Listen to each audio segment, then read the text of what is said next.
Sir আমরা survey. ও আচ্ছা, লোনওয়ালা বাবু জলটা নিয়ে আয় তো। না না স্যার, আমরা সার্ভে থেকে এসেছি। ছেড়ে দে বাবু, আনতে হবে না, সার্ভের লোক আছে। গজব বেইজ্জতি। হ্যাঁ বলুন। স্যার আপনার জন্মটা কোথায় হয়েছিল? হসপিটালে। আরে হসপিটালে তো সবাইকার হয়, কোন গ্রাম বলুন? আরে গ্রামে না, শহরে হয়েছিল। তার মানে তুমি শহরে থাকো না? না, গ্রামে। আরে এই তো বললে শহরে।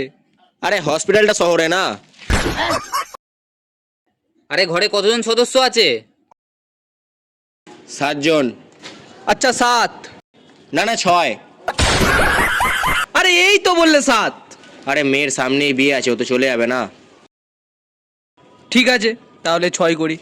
না না, 7ই হবে, ছেলেরও সামনে বিয়ে আছে, বৌমাও তো আসবে বাড়িতে।